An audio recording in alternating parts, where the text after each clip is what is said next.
Hello, my name is Cheyenne Harris, and I'm going to be interviewing a physician's assistant, Richard Hall, here at Forest General. I'm going to go off my interviewing questions from my assignment. So my first question is, how do you approach making differential diagnoses, particularly when a patient's symptoms are ambiguous? So I think honestly, when it comes in terms like of differential diagnosis, you have to really just address the patient as a whole in terms of their age, sex, race, comorbid conditions, kind of figure out what exactly is going on, the body systems that are involved, and then using just previous knowledge in terms of what do you know, what are you ordering, and those kind of things, just to kind of make a differential diagnosis list that actually makes sense and pertains to the patient themselves. All right. My next one is, what type of procedures are you comfortable performing, and how do you ensure proper technique and patient safety?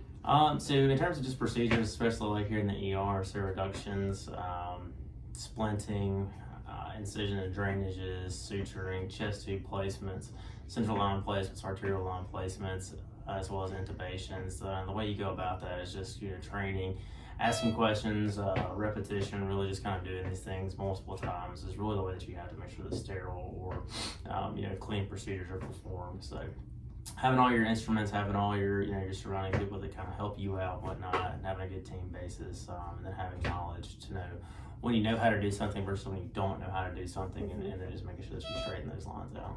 All right. How do you stay up to date with the latest medical research and treatment protocols? Up to date is probably one of the best medical resources you can use. It's very accessible, and they have a phone application. They have all these things you can use. And just making sure that you're currently reading up on that, staying up on news, subscribing to newsletters and things like that. I have up to date on my phone.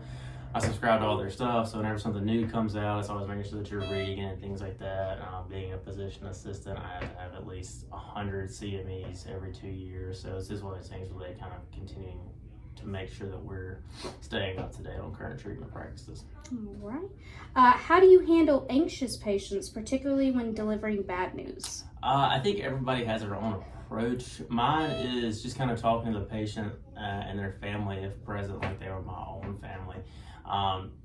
You try to kind of come into the situation knowing that you're delivering this bad news, whatever it may be. But you want to talk to the patient as if they don't really have a whole lot of medical knowledge. Just saying, hey, this is X, Y, and Z diagnosis. These are the prognosis. This is the treatment plan that we can offer. Or in terms of somebody, if a member dies, it's making sure that you can connect with the patient. My thing is, if I'm ever talking to a patient and I have to deliver any type of sad or bad news, it's always making sure that I sit down with the patient. That way we can be on eye level, maintain eye contact, and just be empathetic. Like I said, you just want to try to talk to people like they're your family. You're having to explain things. Let's see. What strategies do you use to ensure clear and empathetic communication with patients and their families, which kind of rolls into the last question. Yeah. So those are kind of tied together. You kind of answer both of those. How do you manage working with multiple physicians, nurses, and other healthcare staff to provide the best patient care? Honestly, it's just being on the same page. You don't ever want to approach a team setting and give off some type of unclear response or instruction. It's always saying, hey, this is Miss Mary. She's a 67-year-old female. She's got chest pain. She got shortness of breath. She has a history of CHF. Last known ejection fraction per echo was going to be 35%. BMP's elevated. She has reveals fluid in her lungs. We want to give her Lasix and then manage her CMP in the morning. So it's just making sure that everybody knows what the patient is, what their diagnosis is, what the treatment plan is going to be, and then how we're going to effectively get there. Also, just being receptive is another huge thing, and kind of in where I fit in as a mid-level is I know that I have people that are under me in terms of, techs, nurses, but there's also people that are over me, which are my attendings. And so it's making sure that I can be receptive to the instructions that my attending gives me, and that if I have questions I can ask them, but also being able to give direction effectively and clearly to the people that are below me in the treatment team, and then being receptive to any questions they have and saying, I'm here to learn, but I'm also here to help other people learn. So it's not being very closed off, always being open, and just kind of having a teamwork ethic, I think, was the biggest thing.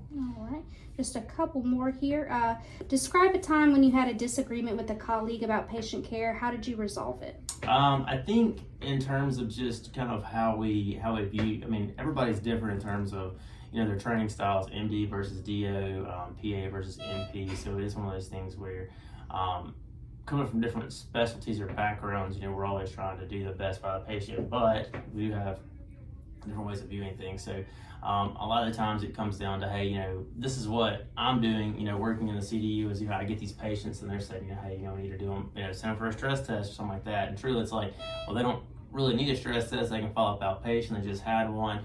But it's kind of, being effective, honest, just communicating, saying, hey, look, you're over here for this, X, Y, and Z.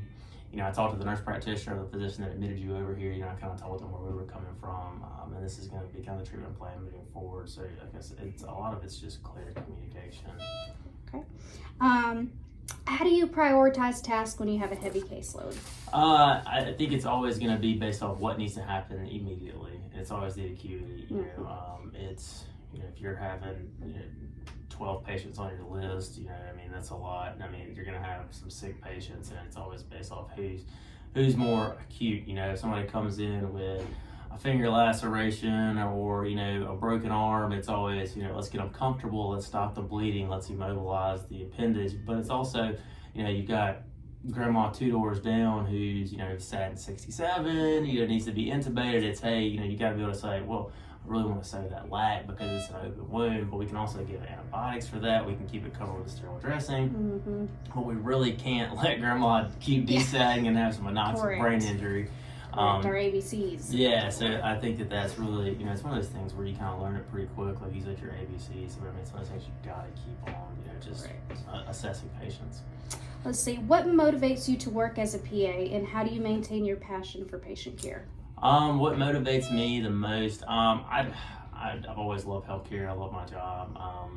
It's one of those things where, coming from a rural area where you don't have a whole lot of people that are very specialized and trained to do things, that's kind of what motivates me, is just to be the best that I can be for the people that we're serving.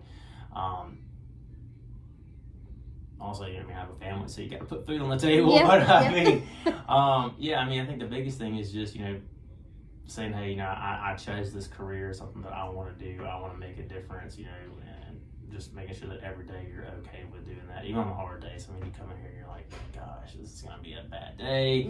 We're loaded, we're on diversion, we have no beds, but, you can't let that get in the way. So you got to be able to push that to the back of your mind. So that goes into my next question. How do you handle stress, especially in a fast-paced or emotionally challenging situation? I think for me, how do I handle stress? A lot of it is kind of some dissociation in terms of, I can't be, because if I'm stressed, we're all stressed. I can't be the ones that are, that's giving out orders and trying to make sure the patients are safe and stable, and be stressed to the point where I can't sit in a room, I can't sit still. I'm like going backwards and forth. I have these fleeting ideas. It's one of those things where you have to both take a step back and say, hey, this is what, we've got 50 patients in the ER, 30 of them are critical.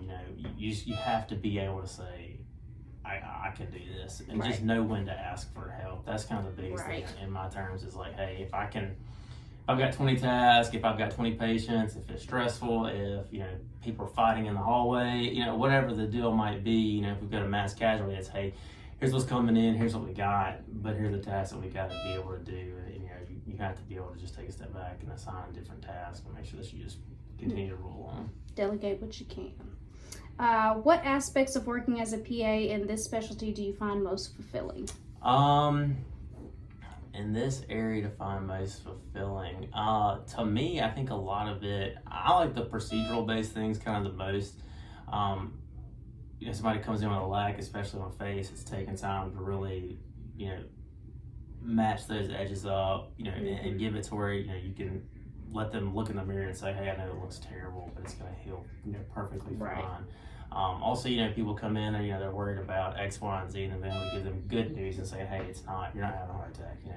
Your bellyache isn't cancer. It's diverticulitis. Here's some antibiotics. We'll get you to what you got. Those kind of things. So that's probably my two of my biggest ones. And my last question is, what do you feel is the most important aspect of a PA to physician relationship, and how do you foster a collaborative approach?